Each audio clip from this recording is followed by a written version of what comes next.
Hello friend, नमस्ते, प्रणाम। आज मैं आप लोग के बीच में बहुत ही प्यारा सा गीत लेके आई हूँ। अगर मेरा गीत पसंद आए तो चैनल को सब्सक्राइब कर लेना और प्यारा प्यारा सा कमेंट जरूर करना कि आप हमारी वीडियो कहाँ कहाँ से देख रहे हैं। आप लोग के बीच में बहुत ही प्यारा सा गीत लेके आए हैं। बेटी विवाह गीत है। अगर आप लोग को पसंद आए तो आप लोग प्यारा प्यारा सा कमेंट करना। चलिए हम चलते हैं अपने गीत की तरफ।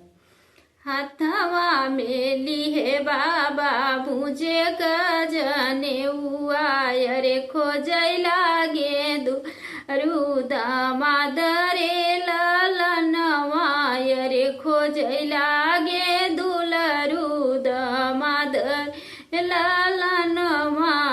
हाथवा में लिहे बाबा मुझे गजने रे खोजै आगे दुलरूद मादरे ललन रे खोजै लागे दुलरूद मादरे ललनवा। कब तू गया बाबा कब तू लौटे कैसे हेरा दुलरूद मादरे ललनवा रे कैसे है दुलरूद मादरे ललनवा। साझमई की गए बेटी भोरवई की लौटे अरे साम रही है रे दुलरूद मादरे ललनवा रे साम रही है रे दुलरूद मादरे ललनवा। साझमई की गए बेटी भोरवई की लौटे अरे सा हे रे दुलरूद मादरे ललनवा रे सावर है रे दुलरूद मादरे ललनवा। किया कम एतनी बचन सुनी बेटी हो कवन देयर चू लागे नयनन के आंसुरे ललनवा रे चू लागे नयनन के आंसुरे ललनवा। किया कम भय बेटी अनधन सुन रे किया कम सोलहो सिंगार रे ललनवा रे किया कम सोलहो सिंगार ललनवा। कमने गुण ही से चूके मोरी बेटी अरे ना से ढूर कई तो हरे आंसुरे ललनवा रे ना से ढूर कई तो हरे आंसुरे ललनवा।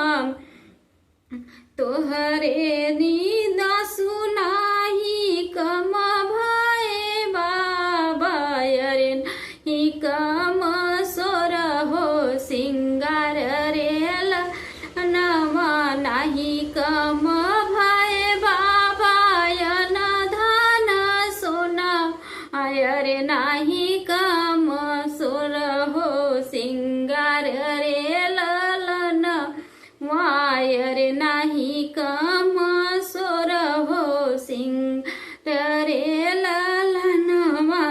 एक ही गुण ही से चूक्या मोरे बाबा रे सावर रे दुलरूद मादरे ललनवा रे सा हे रे दुलरूद मादरे ललनवा।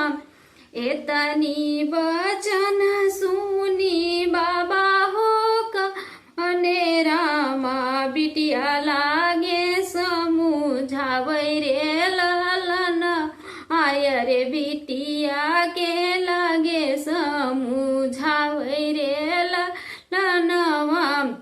संवरई सावर जी कहू बेटी अरे सावर हाय श्री भगवान ललनवा रे सावर हाय श्री भगवान